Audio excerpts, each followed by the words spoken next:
Assalamualaikum warahmatullahi wabarakatuh. Saya Nur Rohim. Ini adalah koneksi antar materi modul 2.3 coaching untuk supervisi akademik.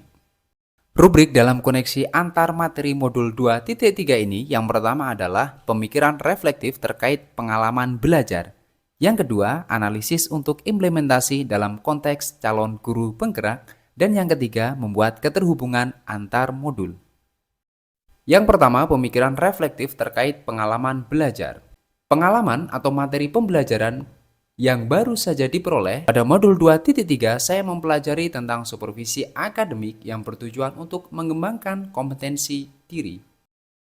Pendekatan yang digunakan dalam coaching memiliki 3 prinsip, yaitu kemitraan, proses kreatif, dan memaksimalkan potensi. Kompetensi inti coaching yang harus dimiliki diantaranya kehadiran penuh, mendengarkan aktif, dan mengajukan pertanyaan berbobot. Percakapan berbasis coaching menggunakan alur theta, yaitu tujuan identifikasi, rencana aksi, dan tanggung jawab. Tahapan supervisi akademik yang pertama adalah pra-observasi, observasi, dan pasca observasi. Emosi-emosi yang dirasakan terkait pengalaman belajar yang pertama khawatir. Bagaimana memahami dan mempraktikkan coaching dan supervisi. Emosi yang kedua adalah tertarik. Setelah mempelajari dalam eksplorasi konsep, saya mulai tertarik dalam mendalami isi modul ini. Saya juga merasa bahagia saat praktek pada ruang kolaborasi dan demonstrasi kontekstual. Saya optimis, saya bisa menerapkan materi untuk diri saya dan rekan pendidik. Yang sudah baik berkaitan dengan keterlibatan diri dalam proses belajar, saya mampu berkolaborasi dengan rekan sesama calon guru penggerak saat mempraktikkan proses coaching menggunakan alur tirta. Dan sesuai dengan prinsip coaching dalam ruang kolaborasi dan demonstrasi kontekstual, baik ketika berperan sebagai coach, coachee maupun sebagai pengamat.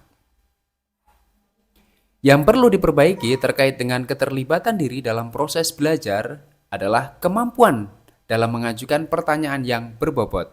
Pertanyaan berbobot ini akan mampu menggali permasalahan coachee dan tentunya akan membantu coachee dalam membuka pemikiran atau solusi yang tepat dalam memecahkan masalah yang dihadapinya.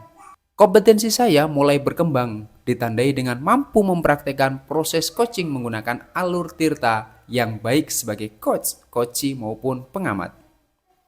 Saya mulai menghindari asumsi-asumsi yang biasanya timbul di benak saya saat rekan atau murid ketika mengeluhkan permasalahan. Saya juga sudah mulai berlatih coaching metode. Yang kedua, analisis untuk implementasi dalam konteks calon guru penggerak. Memunculkan pertanyaan kritis yang berhubungan dengan konsep materi dan menggalinya lebih jauh. Pertanyaannya, bagaimana agar prinsip coaching dapat diterapkan dalam kegiatan supervisi di sekolah? Seorang kepala sekolah harusnya menguasai teknik coaching dalam melakukan supervisi akademik, sehingga dalam menggali potensi dari seorang guru, jadi dalam pelaksanaan tidak hanya melakukan observasi kelas saja, akan tetapi harus ada percakapan pra-observasi dan pasca observasi, sehingga mendapatkan umpan balik atau tindak lanjut terkait pelaksanaan observasi kelas yang dilakukan guru. Mengolah materi yang dipelajari dengan pemikiran pribadi sehingga tergali wawasan baru. Coaching merupakan salah satu bentuk kepemimpinan pembelajaran yang berpihak pada murid. Dalam mewujudkan pembelajaran yang berpihak pada murid, guru harus menguasai berbagai kompetensi sosial dan emosional. Dengan menguasai kompetensi tersebut, maka supervisi akademik yang dilakukan oleh supervisor dengan teknik coaching akan meningkatkan kinerja guru dalam melakukan pembelajaran yang berpihak pada murid. Tantangan yang sesuai dengan konteks asal calon guru penggerak. Selama ini, supervisi dianggap sebagai hal menakutkan, karena guru atau orang yang disupervisi akan merasa takut dinilai, seolah-olah supervisor adalah orang yang mencari kesalahan. Padahal hakikat supervisi adalah meningkatkan kinerja dan performa guru. Alternatif solusi terhadap tantangan yang diidentifikasi yang pertama adalah melakukan sosialisasi mengenai hakikat supervisi akademik. Berikutnya, memberikan contoh praktek coaching baik kepada rekan sejawat maupun kepada murid. Yang ketiga, membuat keterhubungan. Pengalaman masa lalu. Saya pernah disupervisi oleh kepala sekolah dan pengawas sekolah. Namun, kegiatan supervisi tersebut hanyalah sebatas menjalankan kewajiban saja tanpa mengetahui makna supervisi yang sebenarnya. Kegiatan supervisi akademik hanya dilakukan saat kepala sekolah atau pengawas melakukan observasi kelas saja, tanpa adanya kegiatan pra-observasi dan pasca-observasi. Penerapan di masa mendatang. Kegiatan supervisi ini harus dijadikan salah satu bagian dalam peningkatan kompetensi guru dalam bidang akademik dengan menggunakan prinsip coaching yaitu kemitraan, proses kreatif, dan memaksimalkan potensi.